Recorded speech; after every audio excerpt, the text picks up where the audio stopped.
आज Doubtnut app download करें। Doubtnut पर अपने सभी गणित, रसायन विज्ञान, भौतिक विज्ञान और जीव विज्ञान के डाउट्स का करो सफाया। बस प्रश्न की फोटो खींचो, एक ही प्रश्न को क्रॉप करो और तुरंत वीडियो सोल्यूशन पाओ। अभी डाउनलोड करें। इस प्रश्न में हमें दिया कि हाइड्रोजन के स्पेक्ट्रम की सबसे कम तरंगदैर्ध्य की रेखा की श्रेणी का नाम लिखिए। हमें उस श्रेणी का नाम लिखना है जहां हाइड्रोजन स्पेक्ट्रम की तरंगदैर्ध्य सबसे कम होती है। तो यहाँ से अगर इसका हम डायग्राम बनाए तो कुछ इस तरह से, तो यहाँ पे हमने क्या किया, स्पेक्ट्रम रेखाएं बना ली। n बराबर 1 हमारी लाइमन रेखा होती है, n बराबर 2 बामर श्रेणी होती है, n बराबर 3 हमारी पासन श्रेणी होती है, n बराबर 4 हमारी ब्रैकेट श्रेणी होती है, n बराबर 5 हमारा फुंड श्रेणी होती है, n बराबर अनंत ये हमने बना रखा है। n बराबर अनंत मतलब कि जो कक्षा हो क्या है, अनंत पे रखा हुआ है। तो यहाँ से कहेंगे कि किसी भी श्रेणी का निम्नतम या फिर सबसे न्यूनतम जो तरंगदैर्ध्य होती है जब इलेक्ट्रॉन अनंत से उस श्रेणी की पहली रेखा पे आता है। हमसे पूछा जाए कि लाइमन श्रेणी का आप बताइए सबसे न्यूनतम रेखा की तरंगदैर्ध्य क्या होगी। तो आप हमेशा याद रखिएगा, न्यूनतम रेखा की तरंगदैर्ध्य हमें पता है कि जब कोई भी इलेक्ट्रॉन उच्च कक्षा से निम्न कक्षा में गति करता है, निम्न कक्षा की तरफ आता है, तो यहाँ से क्या करता है, वो फोटोन को उत्सर्जित करता है, मतलब यहाँ से तरंगदैर्ध्य निकालता है।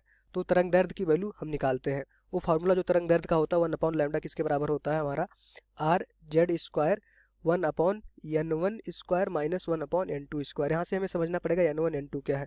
n2 क्या है, हमारा हमेशा उच्च कक्षा होती है। n1 क्या होता है, जहाँ पे इलेक्ट्रॉन आता है। मतलब मान लेते हैं कि अगर इलेक्ट्रॉन 2 से 1 पे आ रहा है तो n2 की वैल्यू क्या हो जाएगी, हमारी 2, और इलेक्ट्रॉन कहाँ पे आ रहा है, 2 से 1 की तरफ आ रहा है, तो n1 की वैल्यू हमारी 1 हो जाएगी। तो जब इलेक्ट्रॉन हमारा n बराबर 2 कक्षा उच्च कक्षा से n बराबर 1 कक्षा पे आएगा तो यहाँ से इसकी तरंगदैर्ध्य जो हो जाएगी λ1। इस फार्मूले से हम निकाल सकते हैं। अगर हाइड्रोजन एटम होगा तो हाइड्रोजन के केस में हमारा जेड का मान क्या हो जाता है, 1 हो जाता है। तो यहाँ से कहेंगे 1/λ की वैल्यू जो हो जाएगी आर, पहली रेखा की तरंगदैर्ध्य अगर हम λ1 निकालें 1/λ1, आर जेड की वैल्यू हो जाएगी 1 इंटू 1/n1। n1 क्या हो जाएगा 2। अगर हम पहली रेखा की बात कर रहे हैं, अगर इलेक्ट्रॉन 2 से 1 बाहर तो n1 की वैल्यू क्या हो जाएगी, हमारी 1। n1 बराबर हो जाएगा हमारा 1 का स्क्वायर, 1 रहता है माइनस 1/n2 स्क्वायर। तो n2 की वैल्यू क्या हो जाएगी हमारी 2, 2 का स्क्वायर क्या हो जाएगा हमारा, 2 का स्क्वायर हमारा हो जाएगा 4। तो यहाँ से देखेंगे 4 हो जाएगा। अब हम देख पा रहे हैं कि जो n बराबर 1 क्या होता है, हमारा लाइमन की पहली रेखा होती है। ठीक, अगर कोई भी इलेक्ट्रॉन 2 से n बराबर 2 से n बराबर 3 से n बराबर 4 से अगर पहली रेखा पे आती है तो क्या होता है, ये हमारा लाइमन सीरीज की या लाइमन श्रेणी की पहली रेखा की तरंगदैर्ध्य है। पहली रेखा कब होगी, जब इलेक्ट्रॉन हमारा n बराबर 2 से 1 कक्षा पे आएगा। लाइमन श्रेणी की दूसरी रेखा की तरंगदैर्ध्य कब होगी, जब हमारा इलेक्ट्रॉन n बराबर 3 से n बराबर 2 पे आएगा, तो हमारा लाइमन श्रेणी की दूसरी रेखा की तरंगदैर्ध्य होगी। इसी तरह जब इलेक्ट्रॉन हमारा n बराबर 4 से n बराबर 2 पे आएगा तो यहाँ हम क्या कहेंगे कि ये हमारा बामर श्रेणी की दूसरी रेखा की तरंगदैर्ध्य हो जाएगी। मतलब कि बामर श्रेणी की पहली रेखा क्या है, n बराबर 2 पे। अब इलेक्ट्रॉन उच्च कक्षा से निम्न कक्षा पे आएगा तो क्या करेगा, तरंगदैर्ध्य उत्पन्न करता है। अब यहाँ से देखेंगे बामर के केस में हमारा जो पहली रेखा होती है n बराबर 2 पे आती है। अब कोई भी रेखा, कोई भी उच्च इलेक्ट्रॉन जो होगा n बराबर 5 से 4 से 3 से अगर 2 पे आएगा तो क्या देगा, बामर श्रेणी की तरंगदैर्ध्य देगा। और अगर n बराबर 3 से n बराबर 2 पे आ रहा है तो ये क्या होगा, बामर श्रेणी की पहली रेखा की तरंगदैर्ध्य। अगर n बराबर 4 से 2 पे आ रहा है तो बामर श्रेणी की दूसरी रेखा की तरंगदैर्ध्य ये हो जाएगी। तो इसका मतलब यही होता है। अब हमें पूछा गया है कि हाइड्रोजन के स्पेक्ट्रम की सबसे कम तरंगदैर्ध्य की रेखा की समीकरण का नाम लिखिए। पूरे हाइड्रोजन स्पेक्ट्रम में सबसे कम तरंगदैर्ध्य कहाँ होगी। हमें पता है कि जैसे ही सबसे कम तरंगदैर्ध्य कहाँ होती है, जब इलेक्ट्रॉन अनंत से किसी भी श्रेणी की पहली रेखा पे आता है तो क्या होता है, वहाँ पे सबसे कम तरंगदैर्ध्य मिलती है। अब यहाँ से हम देख पा रहे हैं जब इलेक्ट्रॉन हमारा n बराबर 2 से n बराबर 1 पे आया तो इस लाइमन श्रेणी की सबसे अधिकतम तरंगदैर्ध्य वो होगी। जैसे n बराबर 3 से n बराबर 2 पे आया, सॉरी n बराबर 1 पे आया, तो लाइमन श्रेणी की वो पहली दूसरी रेखा की तरंगदैर्ध्य होगी। अब वो तरंगदैर्ध्य घटती चली जाएगी। तो जैसे ही इलेक्ट्रॉन n बराबर 4 से n बराबर 1 पे आएगा तो देखेंगे तरंगदैर्ध्य और घट जाएगी, हमारा हो जाएगा λ3। अगर हम लाइमन श्रेणी की बात करेंगे तो हमेशा इलेक्ट्रॉन n बराबर 1 पर ही आएगा उच्च कक्षा से। अगर n बराबर 2 से n बराबर 1 पे इलेक्ट्रॉन हमारा आएगा तो तरंगदैर्ध्य क्या हो जाएगा, हमारा λ1। अगर n बराबर 2 से n बराबर 1 पे आया, n बराबर 1 पे लाइमन श्रेणी की बोल सकते हैं दूसरी रेखा की तरंगदैर्ध्य हमारा हो जाएगा λ2। लाइमन श्रेणी की तीसरी रेखा की तरंगदैर्ध्य हमसे कोई पूछेगा तो आप क्या कहेंगे कि इलेक्ट्रॉन हमारा n बराबर 4 से n बराबर 1 पे आएगा तो हमारा इलेक्ट्रॉन की लाइमन श्रेणी की तीसरी रेखा की तरंगदैर्ध्य हो जाएगा। तो यहाँ से देख रहे हैं जैसे हमारा इलेक्ट्रॉन उच्च कक्षा हमारी उच्च बढ़ती जा रही है तो तरंगदैर्ध्य घटती जाती है। और एक ऐसा सिचुएशन आता है कि जब हमारा इलेक्ट्रॉन n बराबर अनंत से n बराबर 1 पे आएगा तो उस समय हाइड्रोजन जो स्पेक्ट्रम होता है उसकी सबसे कम तरंगदैर्ध्य हमें मिलती है। क्योंकि जैसे जैसे हम ऊपर जाएंगे हमारा तरंगदैर्ध्य क्या होगा, घटेगा। जब इलेक्ट्रॉन अनंत से n बराबर 1 पे आएगा तो उस समय पूरे हाइड्रोजन स्पेक्ट्रम में सबसे कम तरंगदैर्ध्य मिलती है। और n बराबर 1 कौन सी सीरीज होती है, हमारी लाइमन श्रेणी होती है। इसको थोड़ा सा हम और समझेंगे। जब n बराबर इलेक्ट्रॉन अनंत से n बराबर 2 पे आएगा, थोड़ा कंफ्यूजिंग हो रहा है, n बराबर 2 पे आएगा। 2 पे हमारा कौन सी रेखा होती है, बामर रेखा। तो यहाँ से देखेंगे n बराबर 2 पे अगर आएगा तो यहाँ से कहेंगे इसकी तरंग दैर्ध्य, आप इस फार्मूले से आप देखेंगे बामर रेखा की, और इसको बोलते हैं सीमा रेखा। सीमा रेखा मतलब कि जब इलेक्ट्रॉन अनंत से किसी भी रेखा की, किसी भी श्रेणी की पहली रेखा पे आता है तो जो तरंग दैर्ध्य होती है वो सीमा रेखा तरंग दैर्ध्य कहलाती है, और वो तरंग दैर्ध्य सबसे कम होती है। तो यहाँ से देखेंगे जब इलेक्ट्रॉन हमारा n बराबर अनंत से बामर श्रेणी पर आएगा, बामर अभी हम बात कर रहे हैं, तो वहाँ की तरंग दैर्ध्य देखेंगे बामर कहाँ से स्टार्ट होती है, n बराबर 2 से। तो देखेंगे 1 लैम्डा अनंत, इसको लिख सकते हैं, बामर श्रेणी की अभी हम बात कर रहे हैं, बामर श्रेणी की। तो यहाँ से देखेंगे 1 लैम्डा अनंत, जब इलेक्ट्रॉन हमारा अनंत से आएगा तो r हो जाएगा, जेड हाइड्रोजन के केस में 1 हो जाएगा, इंटू 1/n1 स्क्वायर। n1 क्या हो जाएगा हमारा, जब बामर श्रेणी पे आएगा तो n1 की वैल्यू हो जाएगी 2 का स्क्वायर, 4 हो जाएगा, माइनस 1 अनंत का स्क्वायर क्या हो जाता है, 0 हो जाता है। तो यहाँ से 1 लैम्डा अनंत देखेंगे तो हमारा हो जाएगा 4, इसको लिख सकते हैं r/4, तो सॉरी r/4 हो जाएगा। तो लैम्डा की वैल्यू क्या हो जाएगी हमारा, लैम्डा अनंत 4/r। तो ये हम क्या कहेंगे, बामर श्रेणी की ये क्या है, सीमा रेखा। सीमा रेखा की तरंग दैर्ध्य, बामर श्रेणी की सीमा रेखा की तरंग दैर्ध्य इतनी थी 4/r। अब हमसे कोई कहे आप लाइमन श्रेणी की सीमा रेखा की तरंग दैर्ध्य बताइए, लाइमन सीरीज की सीमा रेखा की तरंग दैर्ध्य आप बताइए। तो लाइमन श्रेणी की अगर हम बात करेंगे तो 1/r अनंत किसके बराबर हो जाएगा, r1/n1 square minus 1/n2 square. Z की वैल्यू 1 हो जाएगी हाइड्रोजन के केस में, क्वेश्चन में हमसे पूछा गया हाइड्रोजन। तो यहाँ से देखेंगे r इंटू 1/n1।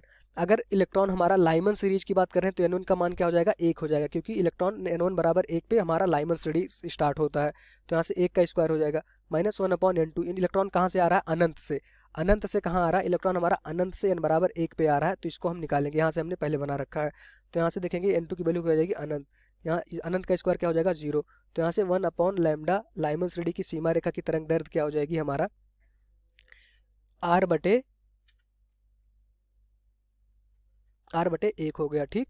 अब यहाँ से हम देखेंगे अपना अनंत, लैम्डा अनंत जो हो गया लाइमन सीरीज के लिए क्या हो जाएगा, 1/r। ये हमारा क्या आ गया, तरंग दैर्ध्य आ गया।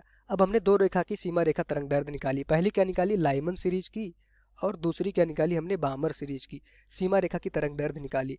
अब हमें पता है कि जब कोई भी इलेक्ट्रॉन अनंत से किसी भी कक्षा पे आता है, चाहे वो हमारा पास्टन सीरीज पे आएगा, चाहे वो ब्रैकेट पे आएगा, चाहे फुंड पे आएगा, तो उसकी तरंग दैर्ध्य सबसे कम होगी। हमने क्या निकाला, n बराबर अनंत से इलेक्ट्रॉन जब लाइमन पे आया तो उसकी तरंग दैर्ध्य हमारी आई 1/r के बराबर, ठीक। जब इलेक्ट्रॉन हमारा अनंत से बामर पे आया तो उसकी तरंग दैर्ध्य क्या आई हमारी सीमा रेखा की, 4/r के। तो यहाँ से हम देख पा रहे हैं कि हमारा जो बामर लाइमन की सीरीज थी वो क्या थी, उसकी सीमा रेखा की तरंग दैर्ध्य बामर से कम आई, क्योंकि इसको हम देख सकते हैं ये हमारा अनंत जो था बामर के केस में उससे कम आया। बामर में क्या आया था, 4/r आया था, और लाइमन में क्या आया, 1/r। लाइमन की सबसे उच्च रेखा की जो तरंग दैर्ध्य थी उसका मान क्या आया, 1/r आया, और बामर की उच्च रेखा की जो तरंग दैर्ध्य थी सीमा रेखा की, उसका जो तरंग दैर्ध्य आई वो आया 4/r। तो यहाँ से हम देख पा रहे हैं कि सबसे कम किसका होगा, लाइमन के सीरीज का। जो हाइड्रोजन स्पेक्ट्रम, पूरे स्पेक्ट्रम की बात करें तो हाइड्रोजन स्पेक्ट्रम की सबसे कम तरंग दैर्ध्य कहाँ होगी, जब इलेक्ट्रॉन हमारा अनंत से n बराबर 1 में आएगा। n बराबर 1 क्या होता है हमारा, लाइमन का।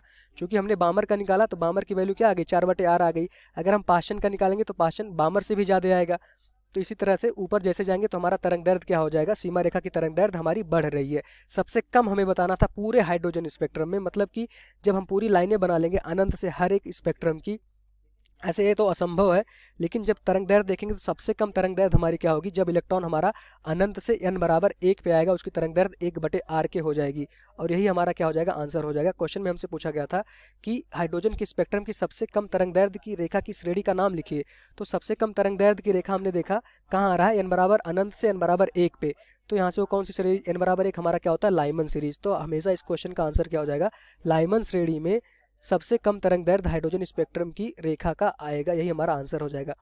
हमेशा याद रखिएगा किसी भी सीरीज का, अभी ये क्वेश्चन आप भूल जाइए, किसी भी सीरीज से इलेक्ट्रॉन अनंत से अगर किसी भी श्रेणी पे आता है तो उसकी तरंग दैर्ध्य सबसे कम होती है। सबसे कम तरंग दैर्ध्य उसी की होती है जो इलेक्ट्रॉन अनंत से किसी भी श्रेणी की पहली रेखा पे आता है। तो यहाँ से हमने देखा कि अनंत से n बराबर 1 मतलब लाइमन श्रेणी की पहली रेखा पे आया तो उसकी तरंग दैर्ध्य आई हमारी 1/r, ठीक। अगर अनंत से n बराबर 2 पे, मतलब 2 पे हमारा क्या होता है, बामर। बामर पे देखा n बराबर अनंत से 2 पे आई तो उसकी तरंग दैर्ध्य हमारी सबसे कम बामर के लिए होगी 4/r आई। अब दोनों में हम देख पा रहे हैं क्योंकि हमें तुलना करना था और बताना था पूरे हाइड्रोजन स्पेक्ट्रम में सबसे कम तरंग दैर्ध्य कहाँ दिखी। तो दोनों की हमने तुलना किया और देखा कि जो अनंत वाली रेखा थी जो लाइमन सीरीज पे आ रही थी उसकी तरंग दैर्ध्य क्या थी, 1/r थी।